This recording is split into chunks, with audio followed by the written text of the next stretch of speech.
What's up, YouTube? This is Reezonotix back once again, man, and I just wanted to do a video in between reviews, man. My last review was Super Mario 64, greatest game of all time, but I haven't selected a game or chosen which game I want to review next.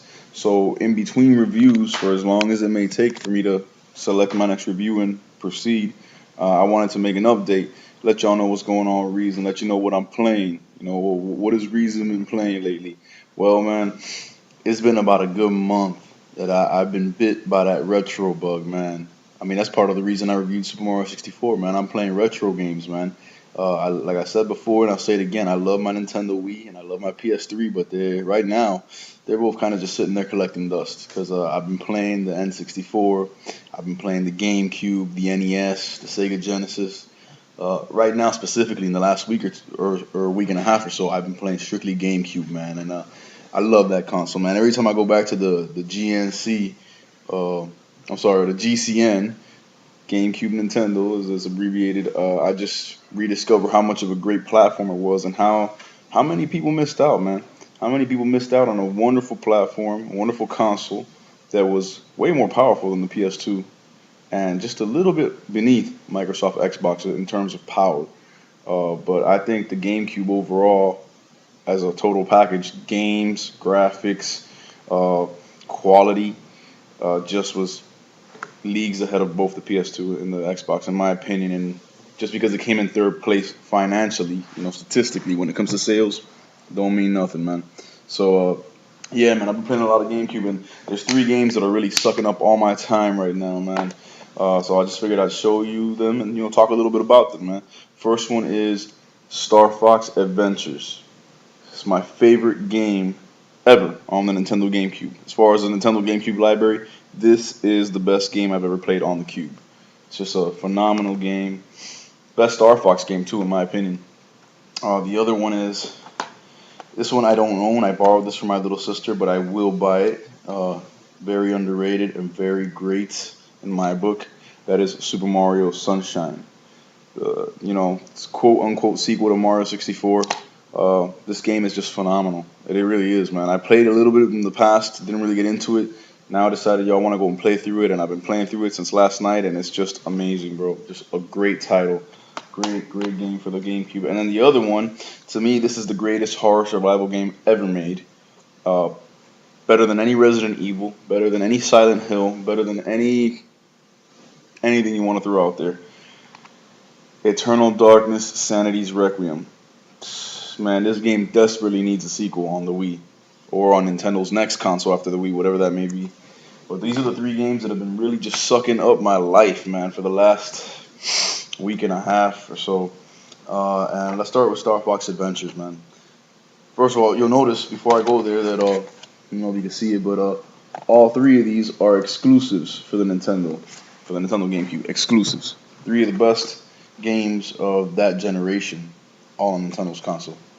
But Star Fox Adventures, man, just a great action adventure title. Simply put, it has been called a Zelda clone or a Zelda ripoff, and that's fine by me, man. The engine is Legend of Zelda Ocarina of Time's engine, and it works masterfully. Not just when Nintendo does it, but when Rare does it. This was Rare's last game on a Nintendo console, if I'm not mistaken, and it was a hell of a goodbye, man. What a game. Um, it's an action adventure title, as I said before, starring Fox and Cloud of the Star Fox team, but all the Star Fox characters make an appearance. You have appearances by Peppy Hare, Slippy Toad, Rob 64, the robot, General Pepper, and even Falco Lombardi. Andros returns. And then there's a cast of all brand new characters, such as Crystal, General Scales, and so many other characters, man. The game takes place on Dinosaur Planet, and it's a planet in the Light system that's been tearing itself apart because it's a magical planet, and the magic within the planet is so strong that it attempts to tear apart the planet. The reason the planet stayed together so long is because there's these things called spell stones within the core of the planet that have been put in different temples within the planet that focus the energy and keep the planet together. Well, General Scales has taken those spell stones for his own selfish gain, and because of that, the power is going crazy and the planet's breaking apart. And in you come Fox McCloud trying to rescue the planet and also rescue Crystal, who gets captured by General Scales. What an amazing game. Graphics, presentation, music, combat, just everything that you can want in this game in an action adventure title. I've never seen it done better, straight up. And that's in some ways, including Zelda. Zelda's amazing, but nobody thought that this game would be any good because they thought, oh, you're taking Fox out of the R wing and putting him in an action adventure game. What are you doing? Rare knew what they were doing. This game is just phenomenal, man. Um, just a blast to play, bro. I've beaten it about 7 or 8 times since I've owned it back in the when the GameCube was around, and I'm playing through it again right now, man. Still not bored. I just love this game, man. Everything about it is just epic. Just just the graphics, man. When you walk through Thorntail Hollow or some of the other stages in the level, it's like this beautiful grassy meadow with palm trees and pine trees and rivers and waterfalls, and there's dinosaurs walking all over the place, and they look just perfect, man. It's just such a clear, crisp game. The voice acting is spot on, just amazing, man. What a job they did. Now on to Super Mario Sunshine. This game got a lot of negative feedback because it didn't do what Mario 64 did. Well, truth be told, no game can do what Mario 64 did. Mario 64 revolutionized the industry. Some people say, "Oh, Galaxy did." Galaxy did to a certain extent, but nowhere near the way that Mario 64 did. I mean, Galaxy was innovative and it did raise the bar yet again, but it did not revolutionize 3D action platforming the way Mario 64 did. So let's not even use that argument. This game is amazing, bro. Graphically, it is beautiful. The worlds in Mario 64 look like dwarfs. They're huge, expansive levels. Uh, Mario's got this backpack. It's a water pump called Flood that he can use to shoot water in many different ways. And there's a lot of his moves returned. The graphics are just beautiful, man. And the stages, like I said, not only they're big, but they're multi-leveled.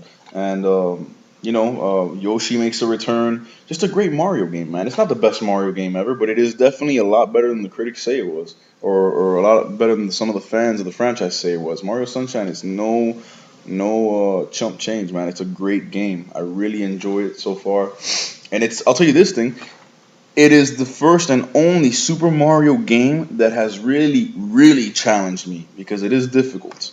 Mario 64 was not hard. Galaxy was not hard.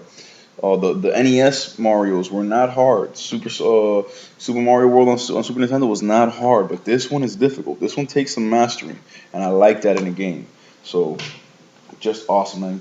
Big, expansive worlds.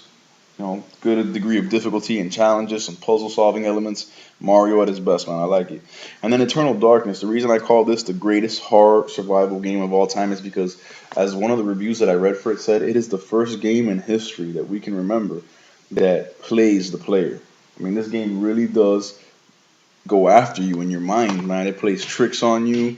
It's called Sanity's Requiem because your character starts to lose his sanity as he comes across these monsters and creatures, and all of a sudden your character starts to hallucinate, and he or she doesn't know what's real and what's really going on and what's not. And you as the gamer go through the same thing. I mean, you'll see blood dripping on the screen. You'll see your head fall off for no apparent reason. You'll go through a door and all of a sudden the screen will go black and it'll say GameCube disk read error. Please restart game. And if you wait a few seconds, it'll go back to the game. It was another hallucination. Things like that, man. It's just an amazing game. Very creepy, very atmospheric. The music just chills the hell out of you, man. And I'm not mistaken, it was a launch title or very close to the launch of the GameCube. And I've still not played a better horror survival game.